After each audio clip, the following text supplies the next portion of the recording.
Hi friends. ఎప్పుడైనా స్నాక్స్గా తినాలనిపించినప్పుడు ఏం తినాలో అర్థం కాలేనప్పుడు ఒక్క శనగపిండి మిర్చీలు ఉంటే చాలు, ఇలా మిర్చి బజ్జీ వేసుకొని కమ్మగా తినేయొచ్చు. అసలు స్ట్రీట్ స్టైల్లో చేసే విధంగా మనం ఇంట్లోనే ఈజీగా ప్రిపేర్ చేసుకోవచ్చు. టేస్ట్ కూడా అదిరిపోతుంది. ఈవినింగ్ స్నాక్స్ ఎవరికి ఇష్టం ఉండదు చెప్పండి. మిరపకాయ బజ్జీ అంటే అందరికీ ఇష్టమే కదా. అసలు చాలా చాలా ఫేమస్. ఇలాగ ఉల్లిపాయలతో స్టఫింగ్ చేసుకుని తింటే ఉంటుంది, నోరు ఊరిపోతుంది కదా చూస్తేనే. అలాగే దానికి తోడు మనం ఆనియన్ పకోడీ కూడా ఈజీగా ఇంట్లోనే ప్రిపేర్ చేసుకోవచ్చు. ఫస్ట్ దీని ప్రాసెస్ ఏంటో చూద్దాం రండి. ఫస్ట్ ఒక బౌల్లో 1 కప్పు శనగపిండి తీసుకొని దానికి ఒక చిన్న కప్పు బియ్యం పిండి తీసుకోండి. అందులోనే కొంచెం వంట సోడా, అది మీ ఆప్షనల్ మాత్రమే. అలాగే చిటికెడు పసుపు, అలాగే కొంచెం కారం వేసుకోండి, ఇవి కలర్ కోసం మాత్రమే. అలాగే అందులో నేను గరం మసాలా యాడ్ చేస్తున్నాను టేస్ట్ కోసం. అలాగే కొంచెం జీరా, అలాగే కొంచెం వాము కూడా యాడ్ చేసుకుంటున్నాను. టేస్ట్ బాగుంటుంది, బేగా డైజెస్ట్ అవుతుంది కదా, సో దానికి. ఇప్పుడు అవన్నిటిని ఒకసారి బాగా కలపండి. ఇలా బాగా కలిపిన తర్వాత అందులో కొంచెం కొంచెం వాటర్ వేసుకోండి. ఒకేసారి ఎక్కువ వాటర్ వేయకూడదు, కొంచెం కొంచెం వాటర్ వేసుకొని ఇలాగా మనం కలుపుతూ ఉండాలి. కొంచెం కొంచెం వాటర్ యాడ్ చేయాలి. ఒకసారి వాటర్ యాడ్ చేస్తే పల్చన అయిపోయి అంత బాగోదు, బజ్జీలు కూడా అంత బాగా రావు. సో పర్ఫెక్ట్ బ్యాటర్ కావాలంటే మనం కొంచెం కొంచెం వాటర్ సరిపడంత వాటర్ వేసుకొని అలాగా మనం బ్యాటర్ ప్రిపేర్ చేసుకొని దాన్ని చూడండి, ఇలాగ వేస్తే మనకి బజ్జీకి అంటుకునే విధంగా ఉండాలి.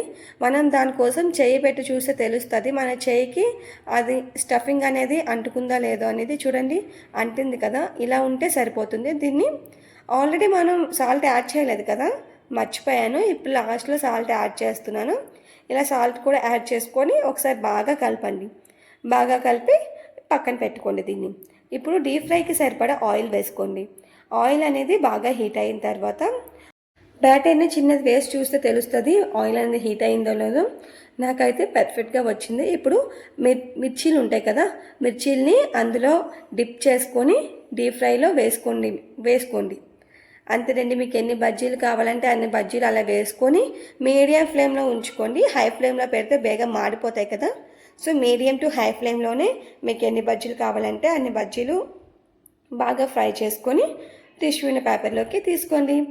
అంతేనండి, మిరపకాయ బజ్జీ చాలా ఈజీగా రెడీ అయిపోతుంది. ఆ తర్వాత మిగిలిపోయిన బ్యాటర్ ఉంటుంది కదా, అది వేస్ట్ చేయకుండా నేనైతే ఆనియన్స్ కట్ చేసుకొని ఆనియన్ పకోడీలా చేసుకుంటున్నాను. దానికోసం ఒక మీడియం సైజ్ ఆనియన్ కట్ చేసుకొని పెద్దగా కట్ చేసుకున్నాను. వాటిని ఆ బ్యాటర్లో వేసి బాగా కలిపాను. అలా కలిపిన తర్వాత మనకి ఆనియన్ వేయడానికి ఎంత వీలుగా ఉంటే అంతగా కలుపుకోండి. నాకైతే ఇలా సరిపోతుంది. సో నేనైతే అవన్నీ ఇలాగా డీప్ ఫ్రై చేస్తున్నాను, పకోడీ లాగా వేసుకుంటున్నాను. ఇది చాలా ఈజీ, మన బ్యాటర్ కూడా వేస్ట్ అవ్వదు. ఇలా పకోడీ కూడా చేసుకోవచ్చు, చాలా బాగుంటుంది. పకోడీ కూడా ఆనియన్స్ ఎక్కువ వేయడం వల్ల ఇంకా బాగుంటుంది టేస్ట్ అనేది. ఇలాగా పకోడీలు కూడా అన్నీ వేసుకొని సైడ్కి తీసుకోండి. మిగిలిన బ్యాటర్తో పకోడీ వేయడం వల్ల టేస్ట్ చాలా బాగుంటుంది. ఒకసారి మీరు కూడా ట్రై చేయండి. సో పకోడీ కూడా రెడీ అయిపోయింది కదా. ఇప్పుడు మనం బజ్జీలోకి స్టఫింగ్ కోసం పలుకులు అంటే పల్లీలు, నేను కొంచెం పల్లీలు తీసుకుని డీప్ ఫ్రై చేస్తున్నాను. ఆ తర్వాత కరివేపాకు కూడా ఫ్రై చేస్తున్నాను. స్టవ్ ఆఫ్ చేసేసి నేను కరివేపాకు అనేది ఫ్రై చేశాను. ఆ తర్వాత చిన్న ముక్కలుగా కట్ చేసుకొని ఒక ఆనియన్ని బాగా మెదుపుకొని తీసుకోండి. అందులోనే కొంచెం కారం చాలా కొంచెం వేసుకోండి. అలాగే చాట్ మసాలా వేసుకుంటే టేస్ట్ చాలా బాగుంటుంది. బయట అయితే అలాగే చేస్తారు, సో చాలా టేస్టీగా ఉంటుంది అది. అందులోనే నిమ్మకాయ పిండుకోండి. నిమ్మకాయ పిండుకొని అలాగే మనం వేపిన శనగపలుకులు ఉంటాయి కదా, అవి కూడా వేసుకొని ఆ పల్లీలు కూడా వేసుకొని ఒకసారి అదంతా ఒకసారి బాగా చేత్తో కలపండి. అసలు మిర్చి బజ్జీలోకి స్టఫింగ్ లేకుండా ఏం తింటాం చెప్పండి. అసలు స్టఫింగ్ లేకపోతే బజ్జీ టేస్టే ఉండదు కదా. ఇలా స్టఫింగ్ చేసుకొని తినడం ఎంతమందికి ఇష్టమో కామెంట్ చేయండి. బజ్జీని నిలువుగా కట్ చేసుకొని అందులో ఆల్రెడీ మనం స్టఫింగ్ ప్రిపేర్ చేసాం కదా, అదంతా స్టఫ్ చేసుకోండి. అంతేనండి, చాలా చాలా చాలా బాగుంటాయి. తింటే అసలు చాలా టేస్టీగా ఉంటాయి, నోరు ఊరిపోతుంది కదా. అసలు మిర్చి బజ్జీ ఆంధ్రాలో చాలా చాలా చాలా ఫేమస్. అసలు ఈ స్టఫింగ్లోనే ఉంటుంది అసలైన రుచి అనేది. సో ఒకసారి మీరు కూడా ట్రై చేయండి. అలాగే మనం ఆనియన్ పకోడీతో కూడా సర్వ్ చేసుకొని తింటే చాలా అంటే చాలా బాగుంటుంది. ఇంట్లోనే చాలా ఈజీగా క్విక్గా చేసుకోవచ్చు. 2 రెసిపీస్ ఒకేసారి అయిపోతాయి. ఈవినింగ్ స్నాక్స్లో తింటే చాలా చాలా చాలా రుచిగా ఉంటాయి కదా. మీరు కూడా ఒకసారి ఇంట్లో ఖచ్చితంగా ట్రై చేయండి. ట్రై చేసి ఎలా వచ్చాయో కామెంట్ చేయండి.